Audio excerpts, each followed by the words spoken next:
Presencia Universitaria, la entrevista. Un punto de encuentro para el análisis y la reflexión.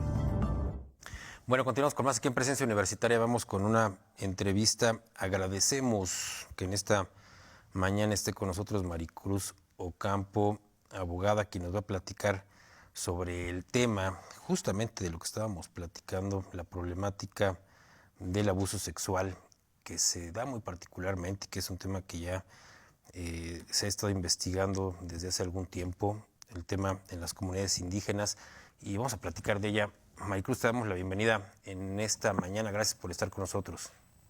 ¿Cómo estás, Alfredo? Muy buenos días. Y bueno, justamente platicar de esta situación que, bueno, ya estábamos justamente hablando de un tema que tiene que ver con un posible tema de abuso sexual y justamente también hablando de comunidades indígenas. Maricruz, ¿qué es lo que tú has investigado sobre este tema? ¿Cuál es la situación que se vive en Querétaro justamente por el tema del abuso sexual?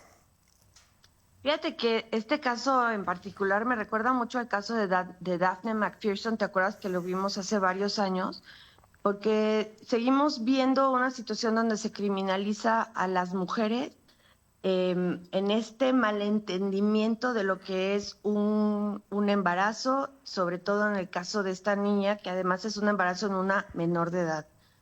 Si a eso le sumamos las situaciones de las comunidades rurales y las comunidades indígenas, pues vemos que esto se agrava de una manera tremenda porque no solamente no tienen el acceso a los servicios de salud que se requieren para dar seguimiento a este tipo de situaciones, no tienen el acceso a la educación sexual integral que también se requiere impartir entre las jóvenes y los jóvenes, sino que tampoco tienen la forma de acceder a la justicia, ¿no? Esto que está ocurriendo en Huimilpan, pues nos tiene que traer a muchas reflexiones porque se está criminalizando nuevamente a una joven, pero también se está criminalizando, en este caso en particular, a una niña en un embarazo que ocurre antes de que ella cumpliera 14 años y que de acuerdo con el Código Penal del Estado de Querétaro debería estarse investigando como violación equiparada.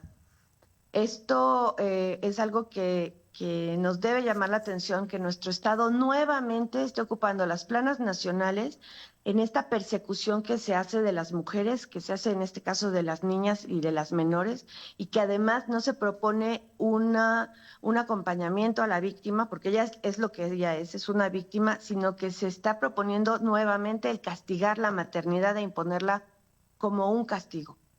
Ahora, esta problemática del abuso sexual, justamente, sobre todo en zonas, como dices, rurales, ¿cuáles son las causas que tiene Maricruz?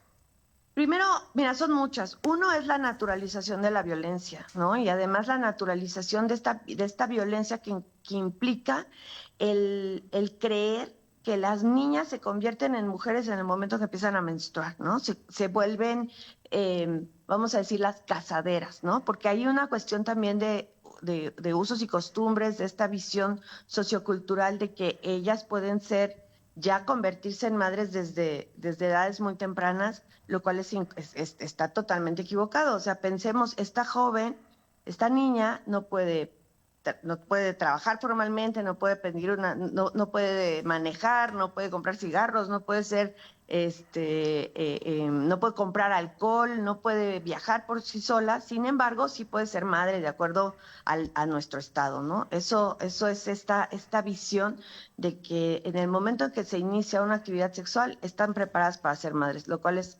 totalmente incorrecto.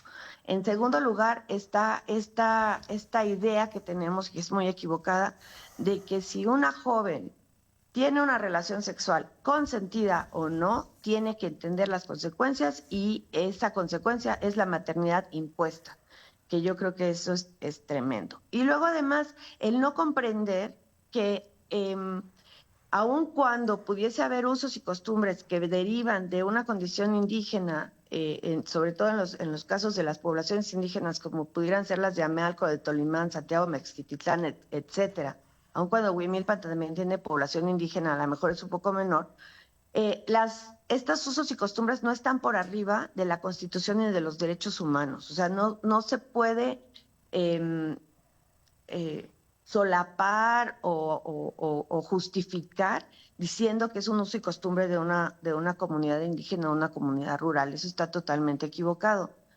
Pero también tenemos que ver que mucho de esto se solapa desde este golpe de pecho, de esta doble moral que luego tenemos en Querétaro, sobre todo en materia de educación sexual integral, en el que le negamos a los niños y a las niñas, a los jóvenes, a las jóvenes, la educación, argumentando que los padres no están de acuerdo en dárselas, ¿no? Eso lo hemos visto muchísimo en Querétaro, donde incluso se le da la opción a los papás y a las mamás de si quieren que sus hijos reciban este tipo de información. Una niña que no sabe que puede quedar embarazada, que no entiende todo este tema de sus derechos, que no sabe que puede decir que no, etcétera, pues está en una situación de extrema vulnerabilidad. Entonces, creo que aquí tenemos un acto de injusticia tremendo, porque si consideramos todas las discriminaciones, vamos a decir, todas las causas de vulnerabilidad que se le llaman categorías sospechosas, que la atraviesan, por ejemplo, ella es mujer, es niña, es una comunidad indígena, es una comunidad pobre, ella misma está en situación de pobreza y sin educación. Nada más imagínate todo lo que tiene en su contra y que además se está enfrentando al Estado queretano, que lo que busca es penalizarla y castigarla. Pues esto es espantoso. Debería de verdad aterrarnos lo que está pasando. Maricruz, por ahí yo recuerdo un estudio que ya tiene años que se hizo justamente sobre el abuso sexual en México, y Amealco aparecía como una de las zonas rojas, se puede decir, una de las zonas de mayor prevalencia de abuso sexual. Continúa todavía, ya después, pasando, ya te hablo yo de 10 años quizá, continúa siendo todavía estas zonas igual de vulnerables para las mujeres en el tema de la violencia sexual. Sí, claro, porque está naturalizada, o sea, no se ve como violencia sexual, sino que se ve como algo que tú tienes que aguantar, vamos a decirlo así, ¿no? Incluso en el Código Penal de Querétaro, tú sabes que, por ejemplo, tenemos un delito que se llama violación entre cónyuges. Y hay gente que se oponía a que este se incorporara o que se reconociera de esta manera porque se ve o se perciben los cuerpos de las mujeres como posesión de alguien, ¿no? El hecho de que yo pueda tener una relación sexual con una mujer y que ella se resista, pues incluso se ve mal, ¿no? En algunas comunidades. En el caso de la niña, yo te lo tengo que decir con toda honestidad, yo no conozco el expediente. Ayer tuve la oportunidad de platicar del caso con la diputada Patricia Mercado, que está un poco más informada, pero haya sido con consentimiento o haya sido de manera por abuso sexual, que haya dado la relación con violencia, en nuestro estado las relaciones sexuales con menores de 14 años se equiparan a violación. O sea, yo no entiendo por qué la fiscalía está buscando o argumentando que tiene que haber habido abuso sexual si el artículo 161 del Código Penal del Estado de Querétaro equipara las relaciones sexuales con menores de 14 años como violación. Entonces, debería, es más, estarse investigando a quién es el padre de la menor y no a ella.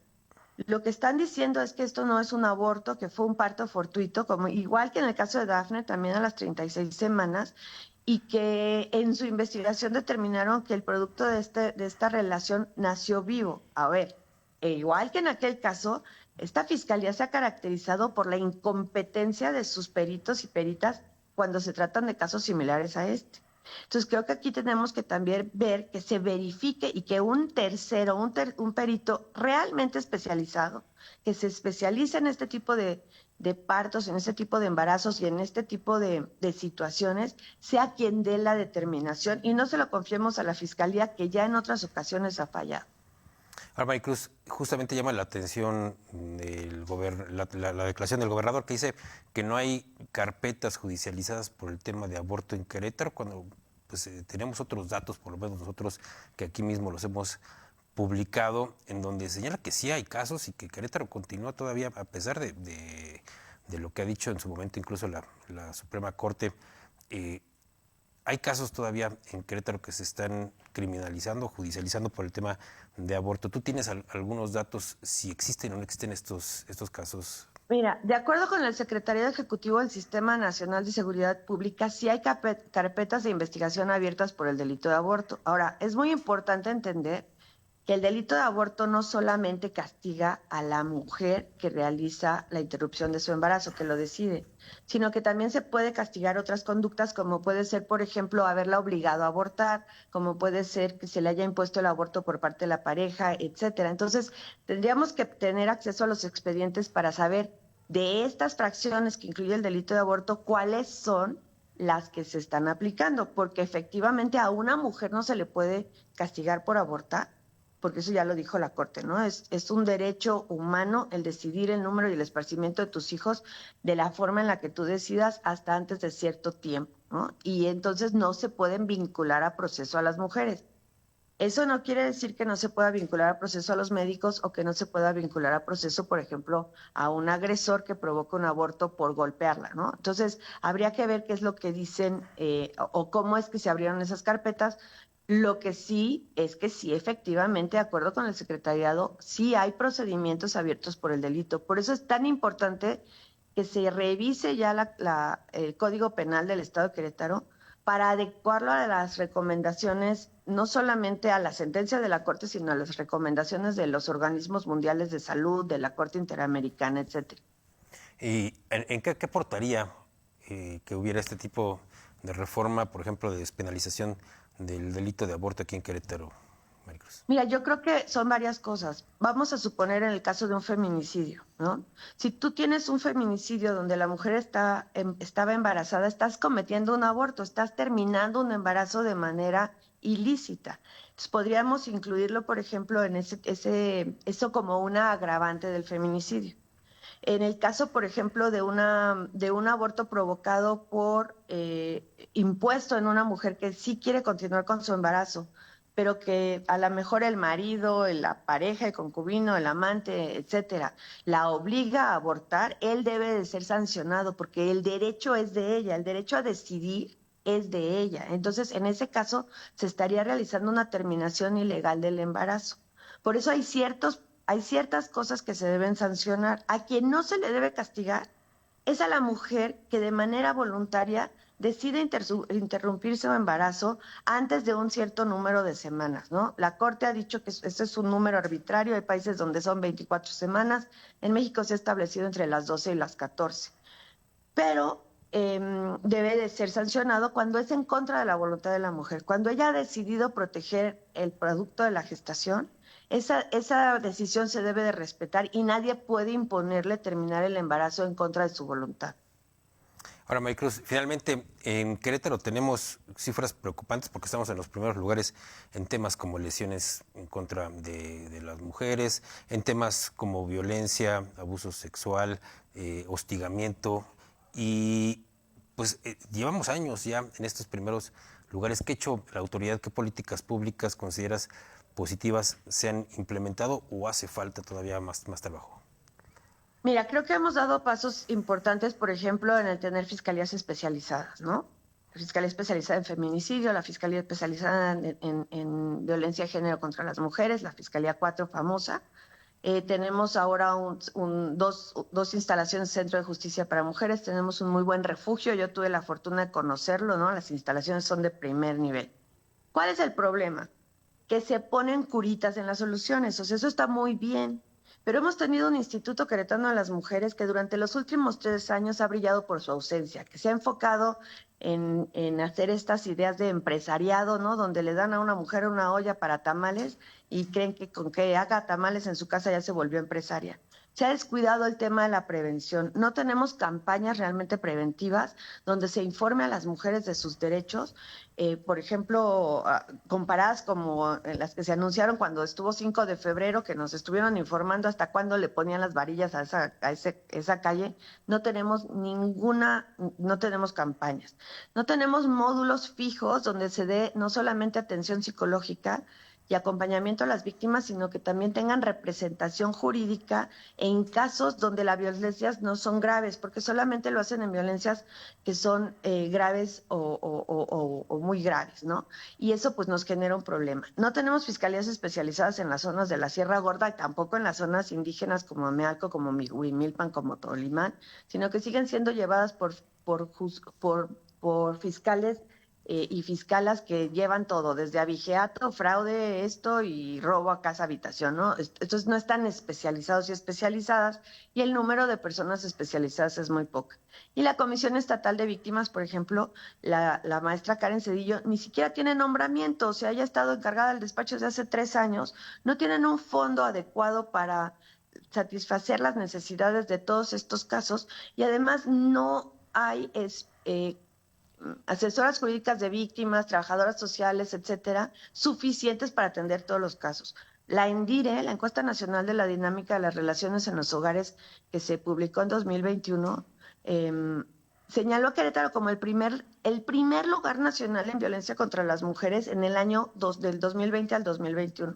Eso debería ser preocupante. Somos tercer lugar nacional, tan solo detrás de la Ciudad de México y del Estado de México, que son las dos poblaciones con el mayor número de habitantes de este país. Entonces, nosotros que somos considerados un estado pequeñito, no deberíamos de tener estos índices de violencia contra las mujeres tan altos que tenemos. Y creo que pues el gobernador, que tiene la obligación de trabajar en estos temas, debería de estar, yo creo que en mi opinión, metiéndose menos con las decisiones de la Fiscalía, que en teoría es autónoma y no tendría por qué estarle rindiendo cuentas a él. Y sí debería estar haciendo lo que es su trabajo, que es la prevención, que le toca la prevención y le toca la erradicación, no le toca el castigo. Eso, la sanción es de la Fiscalía y de los juzgados, por supuesto. Perfecto, Maricruz, nada más comentarte o preguntarte, ¿estarán dándole seguimiento a este caso de esta menor de 14 años? ¿Qué es lo que se puede hacer justamente para buscar justicia hacia esta menor? Pues mira, yo creo que ahorita como organizaciones de la sociedad civil a nosotros nos toca estar manteniendo esto en el foco de la atención pública, porque desafortunadamente ya lo hemos visto en nuestro estado, cuando las cosas no salen de Querétaro, que nada más se quedan aquí, no pasa nada. Entonces, que sea una cuestión que ya tiene la atención nacional es muy importante. Yo no he tenido oportunidad de hablar con las compañeras de ADAX Digitales y tampoco he hablado con la familia. Sí intentamos contactarlas para ofrecerles nuestra ayuda y seguimos abiertas a acompañar en la medida de lo posible, incluso en la parte jurídica, porque tenemos muchas, en nuestro equipo de abogadas tenemos abogadas que están especializadas en violencia sexual contra niñas y adolescentes, también las psicólogas, pero también con enfoque victimal, que es muy importante que se haga. Sé que quien está llevando el caso, vamos a decir, de la defensa es la Defensoría Pública de Querétaro, que han tenido mucha capacitación, pero que al final de cuentas tienen un montón de casos, ¿no? Entonces, si la familia decidiera o quisiera que les demos acompañamiento, nosotras estamos en la mejor disposición y junto con otras organizaciones nacionales como el Grupo de Acción por los Derechos Humanos y la Acción Social que dirige Carla Michel Salas, vamos a seguir pendientes y pues, seguimos atentas en lo que podamos acompañar. Gracias, Maricruz. Gracias por estar con nosotros en esta mañana. Te agradecemos mucho. Un gusto saludarte. Un gusto igualmente, Alfredo. Saludos a todos. Gracias. Continuamos con más.